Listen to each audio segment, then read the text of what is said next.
Good morning, it is 8:55ish AM and it's Friday. I was supposed to record this video 2 hours ago, but when I got to the office 2 hours ago, I didn't have my key card. So that's a first and a last. So I'm about 2 hours behind schedule, which we'll deal with it. So today we're talking about core values. I am going to explain core values have played such a huge part in my journey of the last 5 years. At Go Proposal we had really strong core values, and I kind of learned everything about how to find them, how to use them, how to make sure the team are using them. And sorry if I keep touching my hair because it's still taking me a while to get used to this hair. But what I'm going to do is talk you through the core values now of my business, because I've been running this business. I left my corporate job on the 7th of July last year, so just under a year. And I've known what my values are for a while, but over the last year I've been like fine-tuning them in the business. So I'm going to talk you through some of them. And core values are, if you don't have core values in your team, you don't need to wait for the company to make them. They already exist, but you don't need to wait for a company to say, these are your values, this is what you have to work to. You can create them yourself. And what I would do if I was in a team, maybe in a bigger organisation that either didn't have core values or did have them and they just didn't really work or resonate, I would start asking my team questions like, what are 3 things about the culture within our team that you would never change? And what are 3 things about the culture that you really don't like and you wish you could change? And when you start collecting those answers from people, somewhere within those answers is your core values. And also think about words that, like, sometimes if you could clone someone, so you know that person in your team who's really brilliant at what they do, think about what makes them so brilliant, because often the values can be found within them as well. And so you could think, what makes them so brilliant? What are their values? Write them down on a whiteboard, and then use those to kind of turn them into a set of values. But I'm going to talk you through some of my core values, because I've got them written down and I've had these for a while. And I think some of them will really resonate with a lot of you. So before we talk about core values, ideally you want a vision and mission statement within your business. My vision is like the big, hairy, audacious one. The vision is like realistically never going to be achieved, especially not in your lifetime. However, it's what guides you. It's like the big goal that whenever you have an opportunity that arises and you don't know whether to say yes or no to it, you can ask yourself, will it get me closer to that vision? If so, we go for it. If not, we don't focus on it. And my vision is a peaceful world where everyone finds joy in the work they do. Now, everyone finding joy in the work they do is really important to me, because I have been in jobs where they've been awful, like shit, awful, bad managers, bad culture, bad everything, and it's been horrible. And I've also been in jobs where I've felt so excited to go to work in the morning, to fulfill my duties, to work with a brilliant team, to do the things every single day that are part of my job role, and it's all to do with managers. Like, I fully believe that it is all to do with how good your leadership team is at the top, first and foremost. So like wherever that senior leadership team is, if you're in corporate and they're like really high up C-suite people, or if you're in small business and your senior leadership team are quite close to you but they're still there, those people will impact whether or not people find joy in the work they do or not, which is why I niched in leadership, because there's lots of things that I could have done truthfully when I started this business, because I was an ops director and I was an incredible ops director, and that was one path that I could have gone down, was like operations for small businesses. I'm an amazing marketeer. Like, marketing is my craft. It's what I love. It's why my social media's done so well, because like it's not by accident. It's because I put the principles that I know and understand about marketing in there, and I'm constantly learning. Like, my evenings are spent watching, like last night I watched a 3-hour YouTube video on how to be an amazing filmmaker and understand cameras and lighting, and like marketing is just my craft, and I could have gone down that route. But leadership is the third thing. Like, they are my kind of 3 niches that I would never say I'm an expert, but I'm great at and passionate at. The reason leadership is so important is because great leaders can impact the rest of that. The reason I had the opportunity to be so good and grow in those 2 areas was because I had a strong leader in a couple of different jobs and had strong senior leadership teams that allowed me to flourish.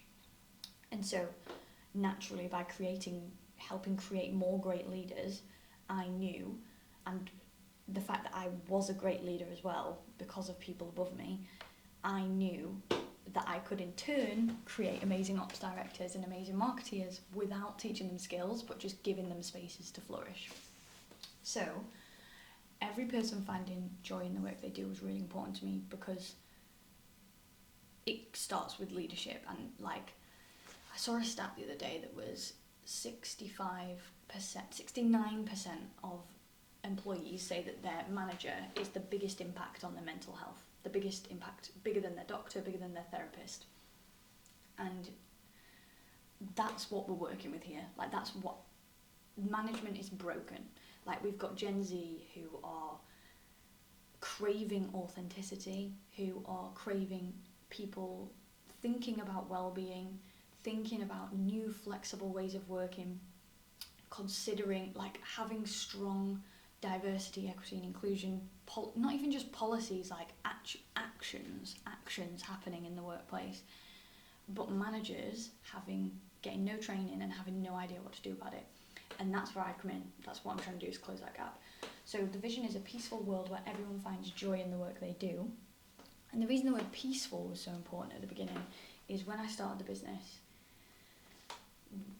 in July last year, we were hearing lots about the Ukraine-Russia situation, war, and at that time it was just deeply upsetting to me to see so many people, so many senior leaders in world powerful positions just not give a shit about other human beings. And my dad said something, my dad, questionable, anyway, said to me, I remember at the time, like, because can you remember we were talking about in the UK about women being conscripted, like if we had to go to war, women would be part of conscription. And my dad was like, obviously knows how big of a feminist I am, and he was like, oh well, if we get conscripted, since you lot are all such massive feminists, you're gonna have to go to war, and I bet you don't be a feminist then, and all this. And I just turned around to him and I was like, Dad, if women were in charge, there wouldn't be a war in the first place. Like, that's what feminism is. We're not saying, come on, because we're feminists, let's all charge off. No, I'm saying we need more women and or just people who are okay accepting feminine characteristics such as empathy in senior leadership positions. So that's where the word peaceful came from, to build a peaceful world where everyone finds joy in the work they do. Because I could just see how starting with managers and people in leadership positions could really impact the people right at the top who are making international law and wars happen. And yeah, that's where it came from. So then my mission, which is one step down from that, so you've got your vision, never going to achieve it, but we keep pushing anyway. Mission is more achievable, and it's almost like if your vision was the woo-woo big goal, your mission is how you get there. If the vision is the why, the mission is the how. And so my mission is educate leaders across the globe in how to build fulfilling, empowering and purpose-driven organisations. So I won't go too much into that because I've kind of explained it already. But before we talk about core values, it's vision and then it's mission, and that is what drives us. So whenever I think about when I'm going to launch a new product, am I going to launch a new course, am I going to take on an opportunity, like I get messages all the time asking me to do things for free, which is really hard as a small business owner, because every minute of my time, like my salary depends on how hard I work, my salary depends on how many things I get paid for per month, and if I do too many free things, my mortgage doesn't get paid. And so, I mean, you know what I mean, you can't pay yourself, and so you have to be careful, you have to balance it. But I do free things all the time because it's great exposure and helps me get closer to that mission. But you ask yourself that question, like if a podcast request comes in, let's say, and someone's asking me to go on their podcast, the question I'll ask myself is, does it help me to get closer towards my mission? If not, we don't do it. So that's what that is. But then the values are the behaviours that drive what I do every day, and they are almost like the unspoken standards of how I operate and how I will expect every single person who comes into my team to operate, and how I communicate with clients and would expect them to operate as well. So we'll talk about, I'm not going to talk you through all of these today because I think this could be like a great little series, but I don't know if you can see them. I'm going to start from the top, or maybe get through 3. First one is, I am not afraid to be seen trying. So I spoke about this in the video yesterday. When you have 10 followers on social media, as I did this time, not even last year, I hadn't even set up my Instagram this time last year. I think it was towards the end of June. So when you have no followers, as I did this time a year ago, there was no fear over being seen to try, because there was no one watching. Like, I could try on my laptop behind my kind of screen, and like no one was watching me. Now there are hundreds of thousands of people watching what I do every single day, and I have to constantly remind myself that I'm not afraid to be seen trying. And the way it comes up is like when I want to test out new video content like this, I say this as nearly 400 people have watched the video from yesterday, so when I was like, no one's going to watch it, people are watching it, but it's fine, because I'm not afraid to be seen trying, and like I'm not afraid to be seen to try and sell something new and not sell it, to be seen trying to do a new type of video format and it not work, to be seen to trying to film content in the middle of the street when there's 100 people watching me. Like, that one's tough, but I'm just not afraid to be seen trying, and it's a value that I will keep reminding myself of all the time. And I guess in my personal life it comes to like doing half marathons. I've got my 5th half marathon in October. The first 4 were awful, objectively awful. The one that I did in May, just gone, I got a personal worst. It was so hilly and so hot, and it was awful, and all my friends were there and they were doing it as well, and all of them ran it so much faster than I did. But I was just so happy to try. Like, I'm fine with being the slowest runner. I'm fine with being really slow. Like, I'm okay with it, I don't care, because I'm just trying, I'm pushing myself out of my comfort zone all the time. And if I'm doing that publicly and people see me fail or not achieve what I'm striving to achieve, that's okay. Like, just keep going. And I think it's one thing to be okay with trying and failing and kind of being good with rejection in private, but when you have to do that on a literal world stage for hundreds of thousands of people to see, it's a whole different ball game. And it's a value that I've just held really close. Like, I'm not afraid to be seen trying anymore. I'm not. I can quite confidently say that. Second value, and this is a really personal one actually. All of them are really personal, but I think this one specifically is: honesty saves everyone's time. I was in a relationship for 5 years between the ages of 18 and 23-ish.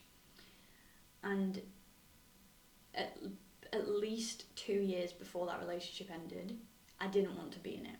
Like, it wasn't good for either of us. It was unhealthy, it wasn't good. But, and I'm okay with this now because I was very young, so I'm like at peace with the fact that I wasn't honest about that. But I think both of us wasted a lot of time in that relationship because neither of us were honest for the last maybe year in particular. And we should have just got it over with. Like, we should have just ended it and got it over with earlier. And I'm not, like, this is a great lesson. I don't regret it at all. But honesty saves everyone's time. Is like, the truth, just because the truth might be hidden, doesn't mean it's not there. And when you hide a truth, so for example, like me coming out to social media yesterday, when you hide that, it doesn't mean that it's not there. It doesn't mean that that part of you doesn't exist. It will be infecting and, unbeknown to you, kind of seeping into every single thing that you do. You just won't know about it, and a lot of it you won't see. And so, for example, if we go back to that relationship, I was deeply unhappy. So you just turn to like getting pissed all the time, drinking all the time. You turn to not having conversations, like cutting off that like love part of your life because you're just never having those conversations. It probably seeped into me. I was being miserable at work. It probably seeped into my relationship with family. Like, when you aren't honest about something, it isn't just like you can compartmentalize it and it's not a thing anymore. Like, it still exists. That thing still exists just because you haven't said it out loud or acknowledged it. And if you leave it, it will become a problem either way. It will become a problem anyway. So you might as well just save everyone's time and be honest about it as soon as possible. And sometimes that honesty, like I'm obviously referencing yesterday coming out to social media, that honesty doesn't always have to be, let's tell hundreds of thousands of people about my sex life. It can just sometimes be telling one person in your life an honest truth about you or about them that you need them to hear. And so, or just about how you feel. And so, honesty saves everyone's time is a big value that I will carry with me and with my business, and like who I am through a camera lens. It will impact that. It will impact the way, as I said yesterday, I've got a team member coming in later this month. The way that we give feedback to each other, because I will be expecting her to have that value as well, and I know her and I know she does. So yeah. And then the third one that we'll talk about today is the obstacle is